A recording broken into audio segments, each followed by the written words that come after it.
O Lois Rocha, você quer fazer uma pergunta aí? Pode fazer. Antes, eu só acrescentando, quando ela falou do tamanho da pirâmide, a pirâmide lá em Atlântida já tinha 150 metros de altura.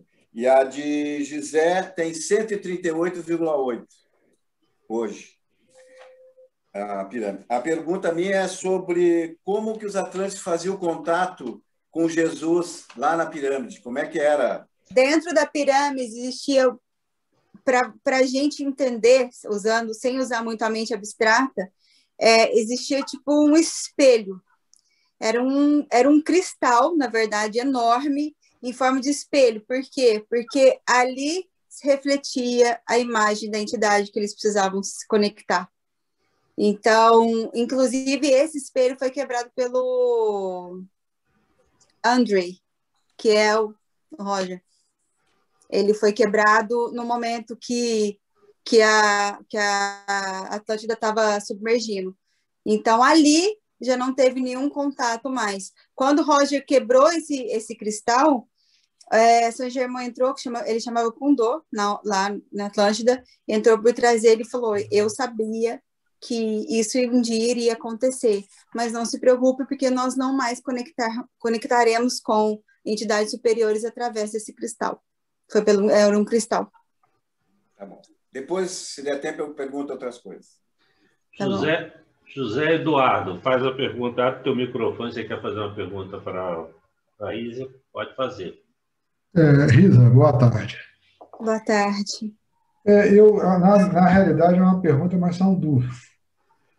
Pelo que eu entendi, a Atlântida, houve uma decadência dimensional da quinta para a terceira, através do dilúvio, pelo que eu entendi que você estava falando. Essa é uma dúvida. E a segunda é o seguinte: na Segunda Guerra Mundial, a gente sabe que foi desenvolvida tecnologia através do Hitler com essa energia vil. Sim. Como hoje a gente não tem disponibilidade dela, quem passou essa tecnologia para ele que ele utilizasse nessas naves que nós temos hoje aqui no planeta, que vai a Marte, vai à Lua, essa tecnologia aí? Tá. Quem passou na época do Sol Negro? É essa a pergunta?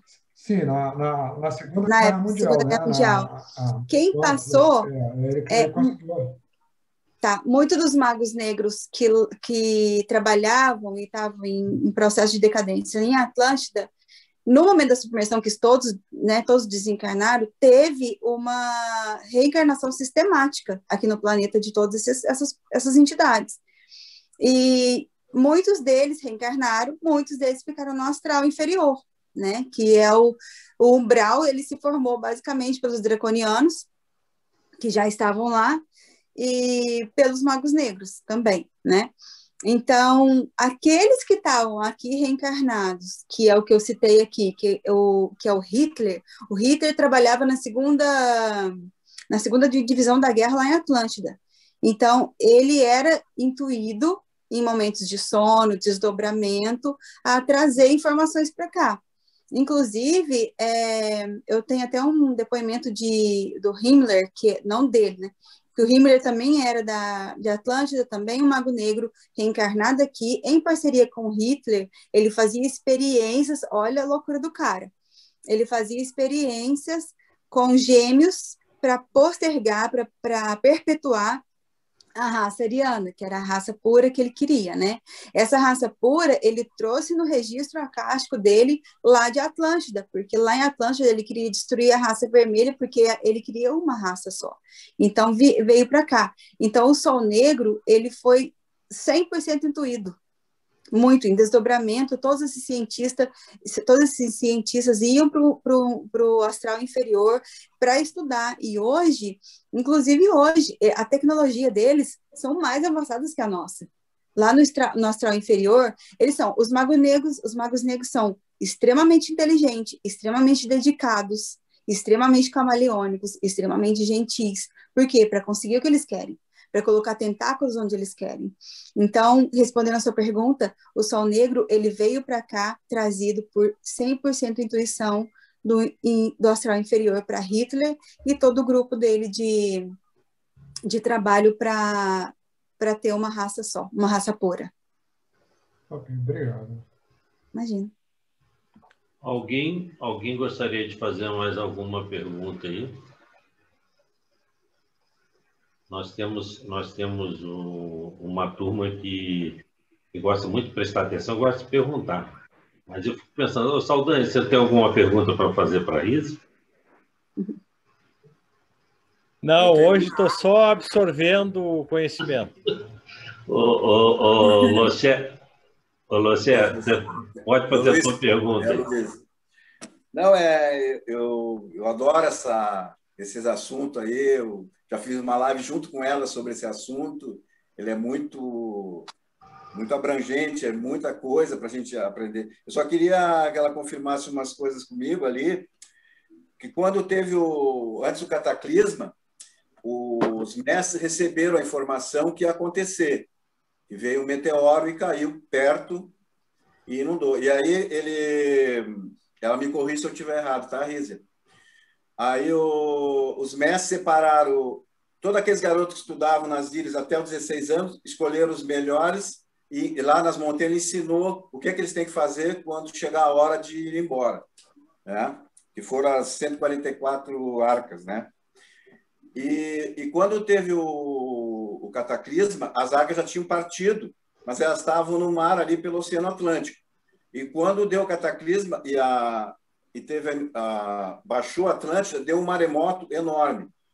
E aí houve a divisão das barcas para cada lado. O mar revolto começou a empurrar para um lado para o outro. E o Estreito de Gibraltar não existia na época. Mas com faz a pergunta do mar, a água passou... Não, eu vou chegar na pergunta. Aí essa abertura do estreito ali passou várias barcas. Aí que eu queria saber, assim, ela tem ideia de quantas entraram pelo Mediterrâneo, foram para o norte, foram para o sul, tem alguma ideia disso? Não, isso não cita no livro. Só cita que quando as barcas foram, esses submarinos, né, foram levados a esmo, entre aspas, cada um para um lado, não cita nem tempo que eles ficaram, nem quantidade, nem número, nada. Só falaram que por muitos dias eles ficaram em alto mar. Só isso. Essa era a dúvida que eu tinha. Não cita. Tipo, 10 para cá, 15 para cá, não tem isso. O Anne Amaral, você está querendo fazer uma pergunta? Pode abrir seu microfone. Sim, obrigada. Eu sei que a discussão é sobre o livro, especificamente, mas eu gostaria de saber se alguém já ouviu falar da Helena Danaan. Ela é uma contatada, ela é francesa, mora na Irlanda hoje, e ela tem trazido mensagens sobre o vril, né? Sobre como utilizar o vril. Se alguém já ouviu, ela tem vários vídeos na internet que estão à disposição e são bem interessantes, porque se relaciona diretamente com esse assunto. Não, eu nunca ouvi. Qual é o nome dela? Helena Danaan. Danaan. Tá, eu vou pesquisar. É só mais a nível de contribuição mesmo. Não, obrigada, Helena Danaan. Eu vou pesquisar, obrigada. Vamos anotar e ver. Alguém gostaria de fazer mais alguma pergunta para a coisa? Fala, o Sérgio, até o teu microfone. Eu tenho duas perguntas, Liz. Uma é a seguinte. Anos atrás, quando eu vi que o Netuno ia entrar em Peixes, eu tive uma intuição de que a Atlântida seria descoberta. Isso de mais ou menos 2011 até 2025. Né? Poseidon, né, seria descoberto com a entrada de Netuno em Peixes. Né? Fiz uma previsão assim na surdina. Primeiro, quero saber se você tem algum parecer sobre isso. E a segunda pergunta é que o pessoal da eubiose, eles dizem que uma enorme parte do Brasil fez parte da Atlântida, uma grande parte do Brasil, quer dizer, que nós, em alguma instância, nós temos sangue atlântico muito forte. O que você diz dessas duas coisas? Somos sim. Somos. Eu concordo. A eubiose, ela trabalha teosofia, né?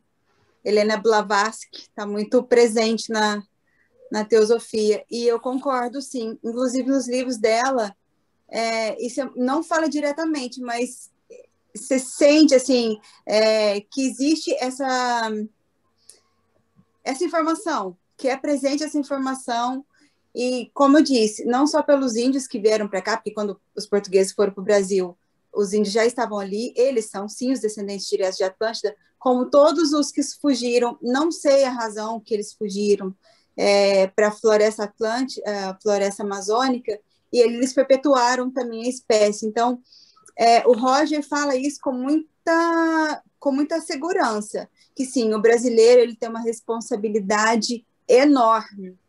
E a Mônica de Medeiros também já falou, eu faço um curso com a Mônica de Medeiros e ela fala, nós destruímos a Atlântida. Ela fala essa frase. Então, assim, a responsabilidade é nossa. Estamos tentando de novo, né? Estamos tentando de novo. Deixa eu só... Mas em relação a Netuno em Peixes... Não sei. Não sabe, não, né? Não tem essa informação, não. Tá. Obrigado. Imagina, gratidão é minha. Alguém mais gostaria de fazer alguma pergunta para... Senão o pessoal está pensando muito, ou então estou com medo de perguntar e ouvir. Ó, eu vou te falar um negócio. A Atlântida é uma história, Rizzi, que realmente chama muita atenção, não só de muitas pessoas, porque existe uma série de conexão com a Atlântida dentro desse contexto todo, mas o que eu tento, às vezes, ver dentro dessa conexão, porque eles falam que a Atlântida ela teria fundado há cerca de 12 mil anos atrás, é isso daí? Isso, ela fundou há 12 mil anos atrás. Quando a gente começa a pegar a história da humanidade, vamos dizer assim, uma das coisas que se coloca é que o ser humano, quando o Homo sapiens ele aparece, ele abre a oportunidade para a reencarnação dos capelinos aqui na Terra, porque já tinha um cérebro maior, com a capacidade maior de raciocínio, e possibilitaria que os capelinos viessem e reencarnassem aqui. Mas quando a gente começa a procurar essa cronologia, esse tempo, a gente não consegue muitas das vezes encaixar isso daí. Por quê? 12 mil anos atrás, que seria o afundamento de Atlântida, os capelinos, o Homo sapiens, há 30 mil anos, quer dizer, segundo fala, foi há 300, 400 mil anos que ele chega, mas quando você começa a buscar essa história, é mais para frente isso daí. E aí a gente faz uma confusão danada, porque a gente nunca consegue fazer essas conexões. Depois vem os Anunnaki, que, segundo falam, os Anunnakis já teriam vindo aqui há 400 mil anos atrás, mas grande parte da história do Anunnaki está nessa faixa de 9 mil anos para cá, é onde a gente encontra nas pedras de argila da Mesopotâmia, etc. Como é que fica essas conexões todas com a Atlântida? Aí vem o Egito, que, segundo os Anunnakis, eram comandados por semideuses. Aí a gente vai entender o que a mitologia vem falando, porque a raça adâmica seria uma resultante da criação dos próprios Anunnakis. Então, a gente faz uma confusão cronológica danada nesse negócio aí. Como é que você... Eu concordo. E o Roger, inclusive... Uma vez eu li uma resposta de algum leitor dele que ele fala exatamente isso. Existe mesmo, não choques de data, mas existe, por isso que fala, Akhenaton veio depois 1.200 anos, veio Jesus. Não, outro fala, 1.300, não, 1.300 é alguma coisa. Então, acontece essas diferenças mesmo. Esses semideuses que os egípcios falam, eu acredito que eram os Atlântides, que quando vinham aqui, eles eram vistos como deuses, eu acredito nisso, até porque um pouco antes da Atlântida submergir, os próprios capelinos que estavam lá em Atlântida escravizaram muitos dos egípcios, dos gregos, para tentar colocar eles como escravos para batalhas. Então, assim, aí existiu a deusa Ártemis, né? Não sei se na Grécia também, no Egito. Por quê? Porque, de fato, a Ártemis, ela interviu em tudo que estava acontecendo, ela interferiu, ela salvou os terráqueos dessa escravidão. E, assim, eu não sei muito dos Anunnakis, eu sei que eles falam que nós fomos modificados, geneticamente modificados por eles, né? Por isso o fato da hibridização, né? Também eu acho que tem coerência, mas ao mesmo tempo, tipo, eu não posso falar o que eu não sei, então os Anunnakis eu não sei explicar, mas em relação à Atlântida, tudo que eu leio, não só o livro do Roger, fala em torno dessa data. Mas, assim, os terráqueos, eu acredito, né, os Homo sapiens, eu acredito que lá 3 mil anos, 30 mil anos e não sei quanto, eu acredito que sim, por quê? Porque quando o continente, a gente fala Atlântida, que ela submergiu há 12 mil anos atrás, mas quanto tempo que a Atlântida existiu na Era de Ouro? Então, assim, de repente, a Atlântida, os terráqueos já existiam, né, com modificação genética. Muitos falam que que os Homo sapiens era descendente de macaco, não tem nada a ver, é só uma alteração genética mesmo, que os cientistas siderais estavam promovendo naquela raça ali, que estava em desenvolvimento. Então, assim, eu não sei, eu deduzo que, porque há 12 mil anos ela submergiu, ela veio a conhecimento popular que existia a Atlântida há 12 mil anos, ok? Mas quanto tempo já que ela existia antes disso? Né? É uma pergunta que eu posso até fazer para o Roger. Seria interessante. Deixa eu te perguntar uma coisa aqui. O Marcelo Teles está me fazendo uma pergunta aqui, mas eu acho que ele devia o Marcos, fazer a tia Cristina também tem uma pergunta. Então, você me ajuda aí. O Marcelo, você quer fazer a pergunta direto para ela ou você quer que eu leia isso que você perguntou aqui? É porque ele está com problema de microfone. Ele põe assim: a geologia diz que a última era glacial começou a terminar há mais ou menos 12 mil anos atrás, iniciando o que hoje chamamos de aquecimento global. A data coincide razoavelmente com o suposto desaparecimento de Atlântica. Há alguma teoria relacionada a essa data? É literalmente isso que ele falou. Aconteceu mesmo isso. É desse jeito. Para começar uma nova era. Cristina, faz a pergunta que você quer fazer. Lisa, tudo bem, amada? Parabéns pela palestra, viu, querida? Obrigada. Queria te fazer 2 perguntas. Uma, você citou sobre que os homens de Atlântida eram 2,5 metros, mais ou menos isso. Sim. Né? Eles eram muito grandes e isso servia para os homens e para as mulheres. Sendo raça branca ou vermelha, eles tinham essa característica. Sim. E outra, a Atlântica tem a ver alguma coisa com Lemúria? Não, era um outro continente. Lemúria foi antes disso? Tá. Sim, Lemúria é mais velho que Atlântida. Na verdade, o continente de Atlântida, que é no Oceano Atlântico, Lemúria está lá. Alguns resquícios de Lemúria é Austrália e Nova Zelândia, inclusive. Quando Lemúria submergiu. A magia negra começou lá com os lemurianos. Os lemurianos eram gigantes, enormes. A cabeça desse tamanho, enormes, eles eram muito grandes. E eles não tinham olhos, eles tinham a glândula pineal projetada para fora. Eles tinham já o terceiro olho como visão. E o continente lemuriano está lá no Oceano Índico, ali no continente da Austrália e Nova Zelândia. E eles não tinham nenhum tipo de ligação, mas o motivo pelo qual teve a submersão da Lemúria é a mesma de Atlântida. Foi também uma guerra, eles começaram a guerrear entre eles para disputa de poder e usando magia negra. Ok. Obrigada, querida. Valeu. Nada. Alguém mais? Pois é, Marco, a única coisa, quer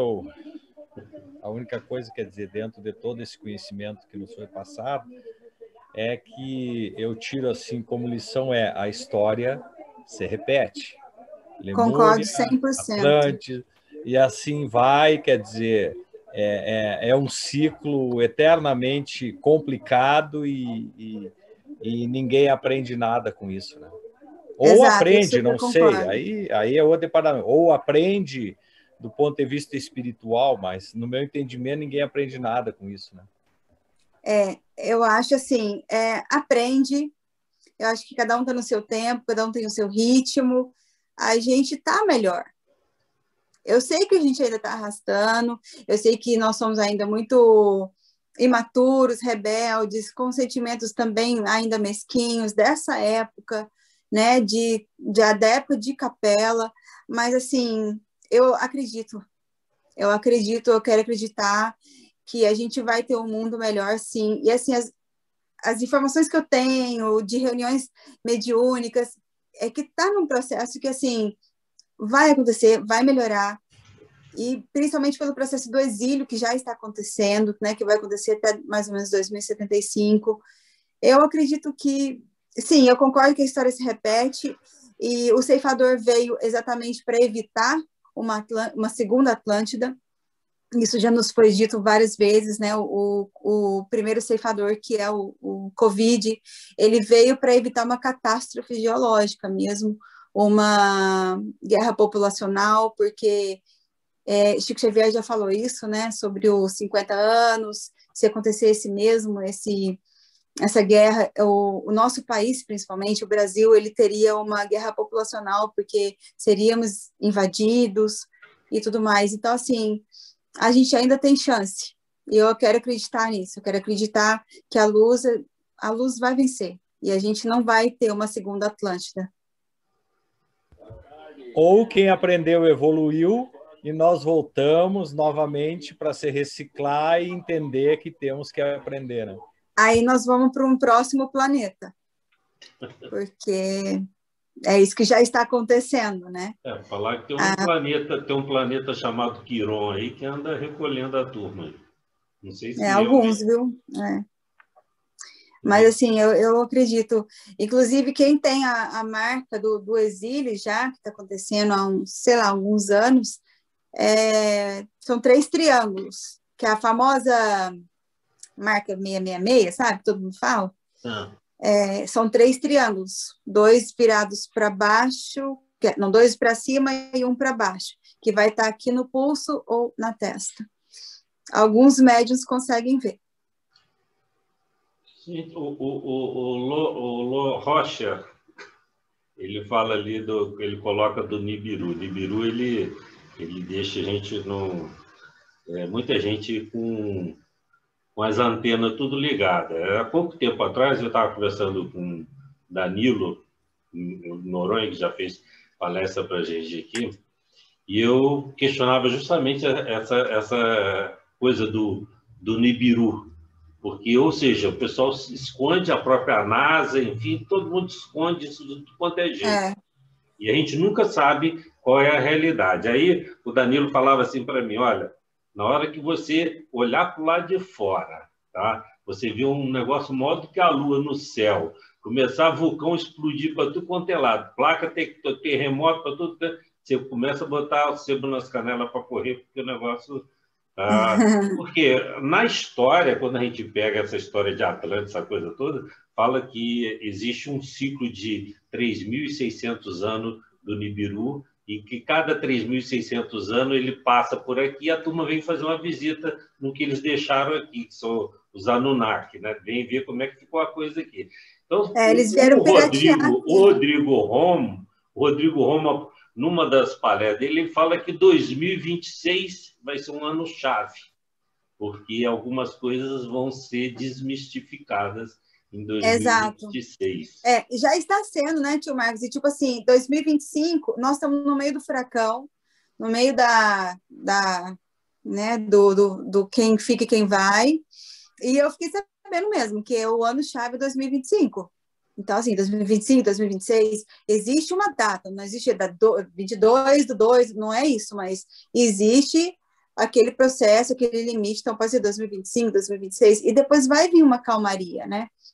Vai vir um processo ainda para uma próxima limpeza, porque o processo de exílio mesmo, de limpeza, vai durar 100 anos.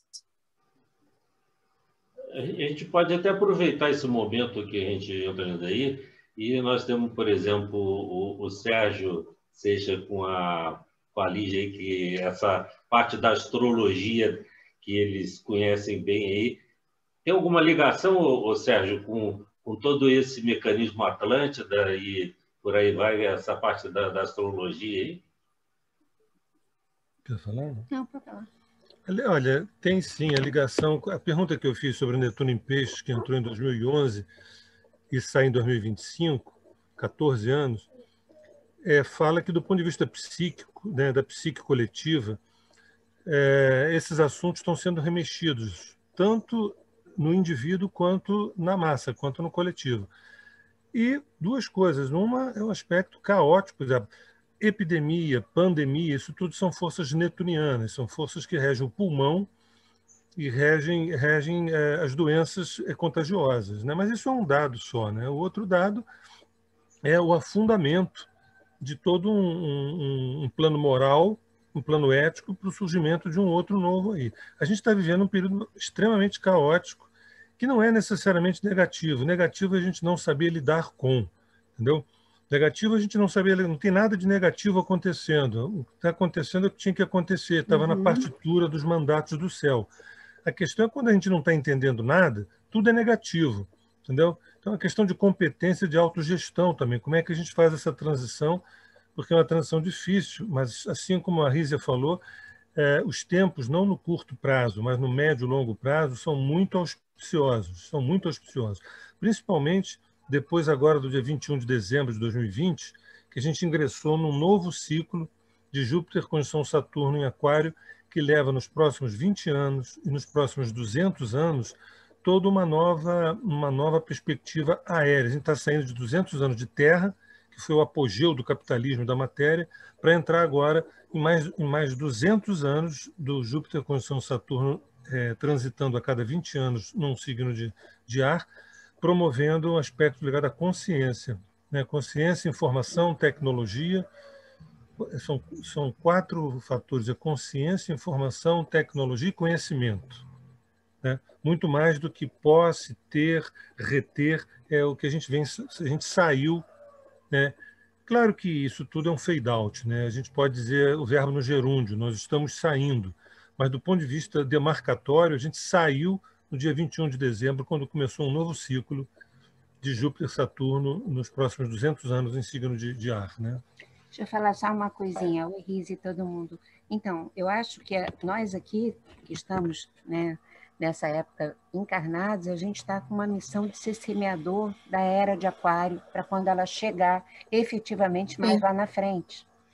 Então, que é exatamente essa era da consciência, da recuperação da consciência, o quê? Não só da consciência dentro, mas da gente se manifestar conscientemente. Então, tudo que a gente está passando agora é exatamente a repetência de um processo para trás, mas que a gente tem mais possibilidade do que se teve para trás de fazer diferente. E a nossa referência astrológica é como se a gente estivesse recebendo já agora, desde do final do ano passado, como o Sérgio falou, como se fosse um gotejamento homeopático, energético, da energia aquariana, para que a gente vá fazendo isso crescer. Nós aqui temos essa responsabilidade espiritual de ter essa consciência e ir manifestando isso, para que a era de Aquário, quando chegue, que é a era da consciência instalada mesmo, possa ter um território para ancorar, porque do jeito que estava não tinha, né?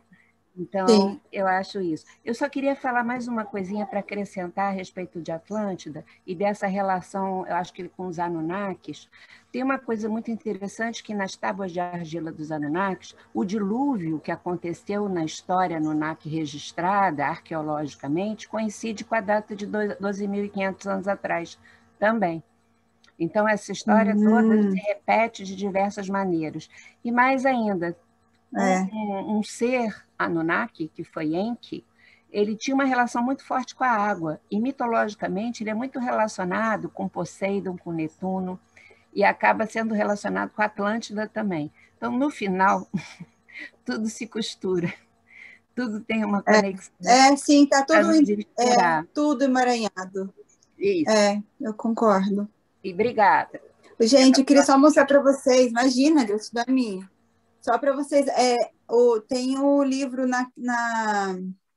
de Atlântida no Reino das Trevas, que conta como que lá eles fizeram a pesquisa do vril invertido, o sol negro, né, que é antimatéria, que foi parar no universo paralelo, todas as maldades, como eles usavam o vril, os famosos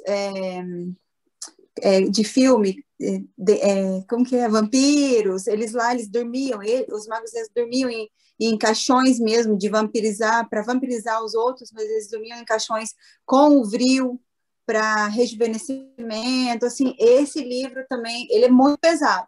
Para fazer uma leitura dele, precisa mesmo de um ancoramento, de uma proteção, para não abrir portais errados.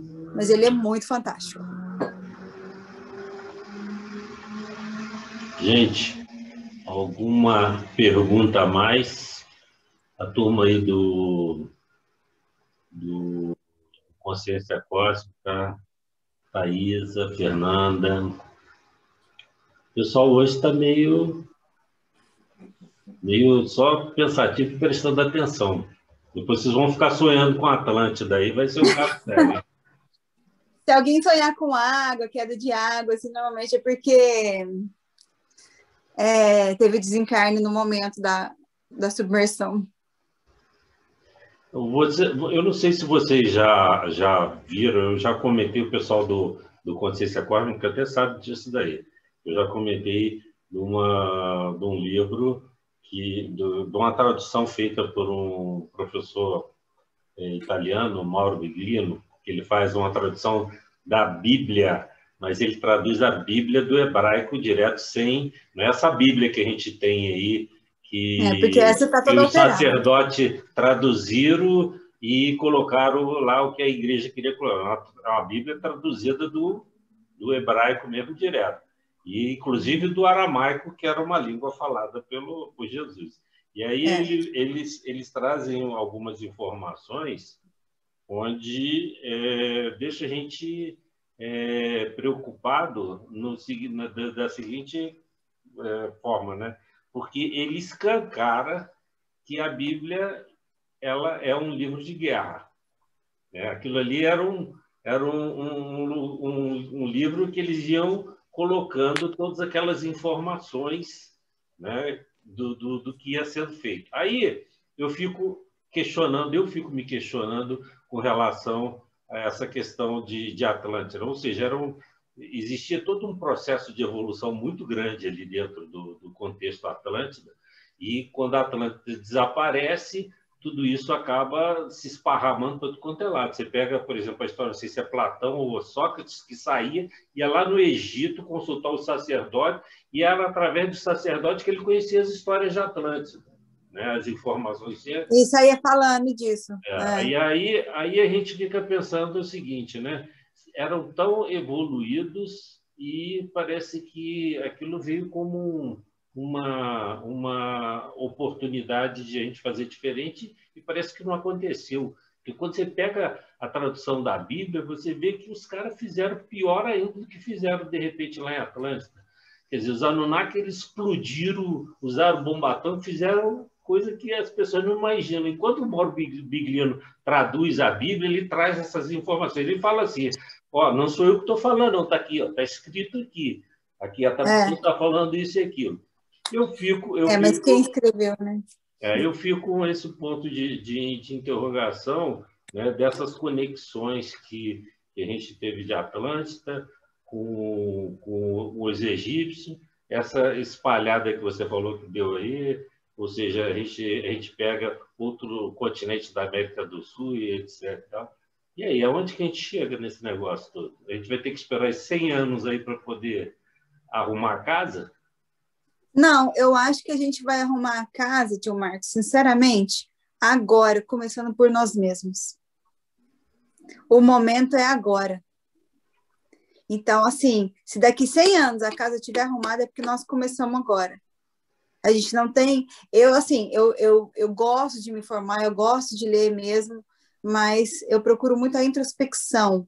Eu não acredito em tudo que eu leio, eu sinto muito as coisas, eu analiso, até porque de natureza eu sou analítica mesmo. Então, assim, tudo depende de mim.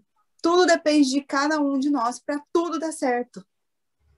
Então, assim, não preocupar com o que passou, com datas, é importante saber como um aprendizado, como uma experiência que a gente tem que trazer para, cara, de repente despertar para não fazer assim, não fazer igual, mas o foco tem que ser em nós mesmos. Esse, para mim, é o principal.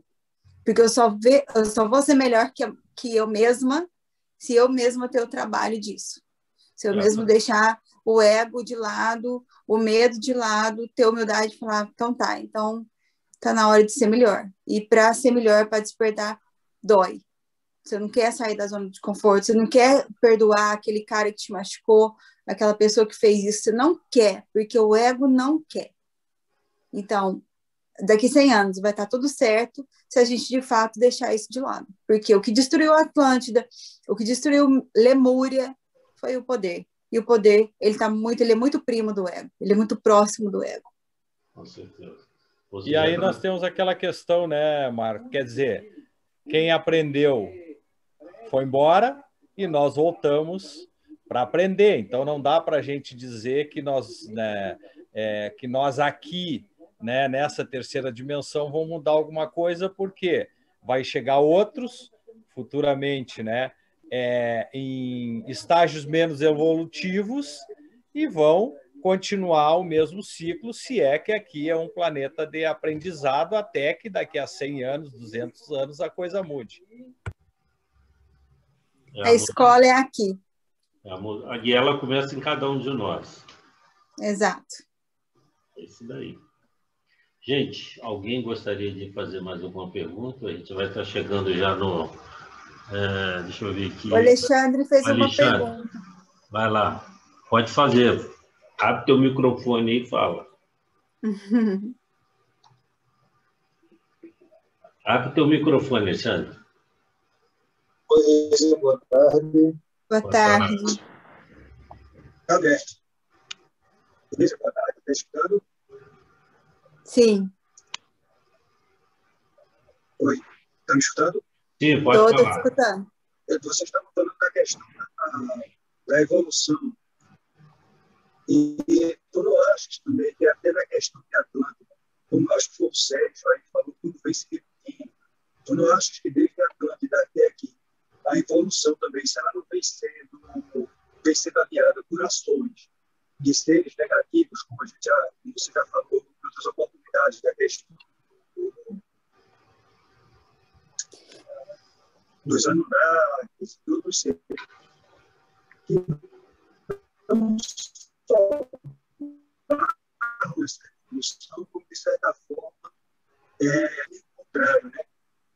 Nos estimulam a não partir para esse caminho da evolução, sim a se manter na zona de conforto, por interesses próprios. Então, eu consegui ouvir mais ou menos a sua pergunta, porque está bem ruim. Rias. Oi.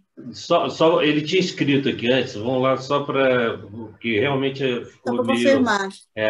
Você acha que a nossa evolução também esbarra nas ações dos seres negativos que agem para que isso não ocorra? Não sei se foi... Foi isso que ele perguntou. Eu acho que esbarra, só que eu acho que ninguém é vítima. Eu acho que esbarra se você se permite esbarrar. Porque se você está em contato, em ressonância com o Pai, né, com o Espírito Santo, que é a energia cósmica, puramente manifestado, esses seres negativos não vão atrasar a sua evolução, porque a evolução é individual. A evolução é de cada um de nós. Então, eu acredito que eles estão aí para isso mesmo, é o propósito deles, usando mídia, usando, né, o que for, mas se a sua evolução, se você está em ressonância com a luz, com o Pai Maior, isso não é um atraso, porque, na verdade, eles estão se auto-atrasando, isso não é minha responsabilidade, e se eu me atrasar, não é responsabilidade deles, é minha também, porque eu abri esse gap, essa oportunidade deles virem fazer qualquer tipo de coisa e me ter como ferramenta para eles, né? E me atrasando também, consequentemente. Então, eu acho que como a evolução ela é individual, isso só acontece se você permite. Ok, obrigado. Imagina.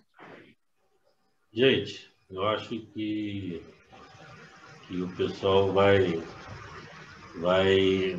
diminuindo o ritmo, até porque a turma que está no exterior aí já deve estar beirando até as 11 horas da noite. Né? Então, o pessoal vai ficando com sono, vai chegando. O que a gente gostaria de, primeiramente, agradecer à Rízia pela oportunidade que nos deu de trazer esse assunto, que é um assunto tão importante, emblemático, curioso, né? Imagina, gratidão é minha. Agradecê-la, com certeza esperamos num outro momento a gente ter outras oportunidades de ouvir também sobre outros assuntos. A gente tem aqui nesse contexto nosso o Sérgio com a Lígia, que já fizeram palestras para a gente, e, enfim, esse ano a gente está diminuindo, está fazendo a Andréa Schuller, que fez também a palestra para a gente esse ano. Então, esse ano a gente diminuiu a quantidade de palestras por mês, então é uma palestra por mês que está acontecendo, e no próximo mês, como a gente já comentou aqui no comecinho, né, nós devemos ter o Rodrigo Romo fazendo uma palestra para a gente. A gente está fechando com ele a data, e o Rodrigo ele vai estar falando amanhã, às 10 horas, com o pessoal da Esther, lá do Jornal Bem-Estar. Então, amanhã às 10 horas, o Rodrigo Romo vai estar falando. E ele já está acertando com a gente aí para poder fazer uma palestra para a gente nesse mês de maio. A gente só não sabe qual vai ser o domingo, vai depender dele. E eu tenho ali a Andréia, que é assim com o Rodrigo. Então, a gente está conversando, mas vamos ver qual vai ser o assunto, que eu virei para ele e falei assim, o assunto você escolhe aí. Não, deixa eu olhar aqui minhas agendas, meu negócio. Então, primeiro, agradecer a participação de todos vocês. Obrigada a todo mundo. Essas palestras, elas são gravadas, editadas e depois são disponibilizadas tanto no Facebook quanto no Instagram e no YouTube. Normalmente, na semana seguinte, a palestra ela é disponibilizada lá, e que vocês, né, possam estar aí nos acompanhando. Vocês podem fazer contato conosco através dos e-mails, e a gente vai estar aqui sempre disponível para poder, né, trazer para vocês as respostas que vocês buscam e as ideias também, porque é importante que vocês nos tragam ideias, né, temas, enfim, a gente vai sair aí atrás daqueles que podem trazer essas informações. A gente sabe o seguinte, é uma oportunidade muito grande dessa interação, porque essa interação ela nos traz conhecimento, nos traz segurança, para que a gente possa ir pesquisando e aparando todas essas arestas, e cada vez a gente se torne mais seguro daquilo que nós temos como busca. Tá? Alguém gostaria de comentar mais alguma coisa antes de a gente... Eu queria comentar. Fala, Risa. Não, é só para agradecer mesmo. Obrigada a todo mundo. Prazer conhecer quem eu não conheci. Pela oportunidade, confiança mesmo de estar aqui trazendo essas informações. E é isso. Nós é que agradecemos a você. Deixa eu ver aqui se tem alguma perguntinha aqui embaixo. Obrigada, Rita. Tá agradecendo aí. E a gente vai estar por aí, a gente vai estar conversando. Obrigada, Lígia.